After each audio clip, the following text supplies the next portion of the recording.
Get a £5 free bet every week with Offer Club from William Hill. Simply stake a total of £20 or more across the week on pre-match football accumulators with 4 or more selections, and you'll get a £5 free bet on the Friday.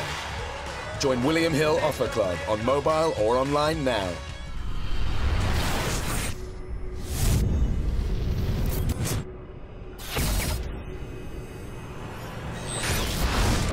This is KUGAN CASSIUS for IFL in association with Mackinston Marbella. We're in Belfast. I didn't realise how difficult it was to try and get an interview with you in Belfast when you're not fighting. It's tough enough, isn't it? I tried to go to the toilet half an hour ago and it was a bad move. I'm gonna piss in the cup the next time. We're in Belfast here at the Titanic Exhibition Centre. Obviously, it was across the road where you won your world title, wasn't it? Yeah, somewhere around here, kind of out the back of it. I don't know where it was. It was close anyway.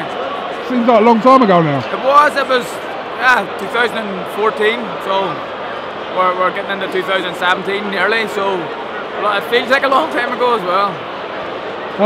Obviously the rematch is confirmed now for January 2017. You kind of knew it was going to be then, but it's been confirmed now, and it's on in Las Vegas. I'm looking forward to it. I was hoping it was going to be before Christmas, but it never works out the way I want it. And look, it doesn't matter. It's a huge fight. It's a rematch. I promised that I would give him a rematch, and you know, I'm a man of my word, and I'm looking forward to it. It was a great fight the last time. I genuinely enjoyed the fight. It was a very, very tough fight, but I enjoyed it, and I think that this one's going to be similar.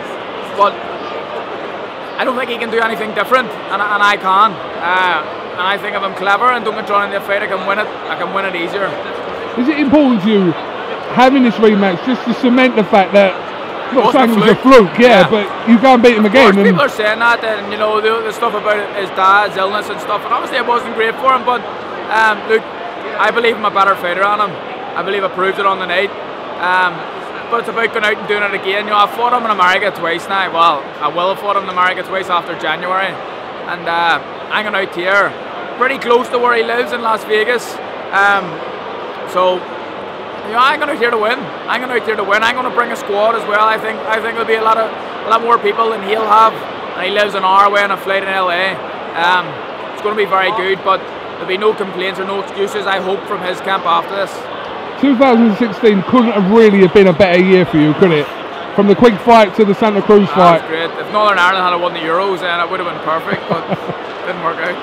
But an amazing year. Quigg fight, obviously a lot of hype behind it. It wasn't the fight that everyone was expecting. You know, it wasn't an exciting fight, but I got the win, which is the most important thing. And then obviously going and moving up a division and beating a 3-weight world champion, that was huge. That was obviously the win of my career. The next one's going to be a big win too. But 2017 has the chance and the potential to be better than 2016. You know, I'm fighting early in the year. I'm hoping to get 3 fights. I'd love to fight at Windsor Park in the summer and then somewhere else before the end of the year. But you know, if I fight at Windsor in the summer and retain a world title there, I could retire at the end of my career a very, very happy man. I know it's difficult to talk about past January because that's a huge fight for you. But 2017, for you to really sort of cement yourself as the best fighter at featherweight, what do you think you need to do? I need to beat this guy again. I need to maybe unify against Gary Russell or Lee Selby. But you know, me and my team are on the same wavelength here. Every fight needs to be a big fight from here on in, and an important, you know, a big name. I don't want to be fighting guys like, for example, at the time, Chris Avalos, my first defense, he was a mandatory when I beat Kiko. He was a decent name, but he was a mandatory challenger. I don't want to be fighting guys like Chris Avalos anymore because people don't know really who he is.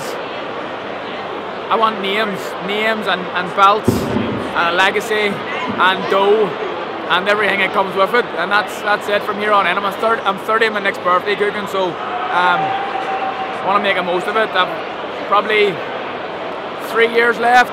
Don't want to be doing it much more than 33 if I'm honest, and retire a happy man. How much of my 50-minute interview with Scott Quigg did you watch? I watched a wee bit of it, if I'm being honest, a little bit. Then it got a wee bit boring, the pop man. I watched a bit of it, didn't watch it all. I watched it a little bit. It's a long time, 50 minutes. It is for anyone, Is that an option for 2017, that rematch? I think what Quigg needs to do is get a few wins under his belt, and look, it could happen in the future, but at the minute it was a boring fight. It's one that people aren't really calling for. The proper boxing fans, and at the minute I went past them. I want big names, but you know, if he strings a few wins together, I think he's fighting at featherweight his next fight. If he gets featherweight on the 7th of December. If he gets a name and maybe a little bit of momentum again,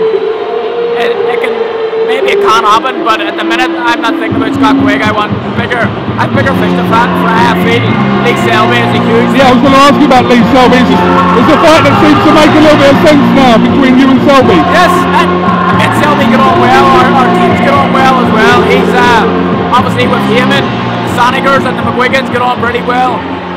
That's an easy fight to make and a very difficult fight. Selby, someone who I've talked about for a long time, a great fighter, very, very skillful. Him and his brother, I love to watch him, being honest, especially the brother. And it's a huge fight. But they're talking about doing that in Cardiff. I think I'm withdrawing the fight. If that fight happens, it happens in Belfast in the summer. Just a quick note on the debut of Paddy Barnes today, a bit of a strange ending. Yeah. He got picked up in the end, got disqualified I think. Irish boxing's thriving at the moment. You've got Michael Conlan's imminent debut next year, Paddy Barnes tonight. It's really happening for Irish boxing. It's huge. Look, there's a lot of good fighters on the bill here tonight. It's great that these guys are getting to showcase themselves, and on a bill like this, a televised bill where some of them have been boxing on non-TV shows. Tyrone McKenna, Stephen Ward making his debut, Paddy Barnes. Obviously, that was a great atmosphere for a debutant, and it just shows you that people love him. People love Paddy, and for his first fight, the atmosphere was fantastic. And he's had a bit of difficulty. His missus just had a baby, and she was in hospital for a while there. Everything's okay, thankfully. But Paddy will be looking to push on for major titles very soon. But Belfast boxing, this is the hotbed. The UK and Ireland and Europe at the minute. It's fantastic. Just a final quick word on your stablemate, Josh Taylor. Yeah. Very impressive against Dave Ryan. Yeah. He's going to have a big 2017 as well. He's a class act. He really is, and I love watching him. It's one of these guys. You know, I don't like to hang around the gym, and when I finish my session, I like to get out.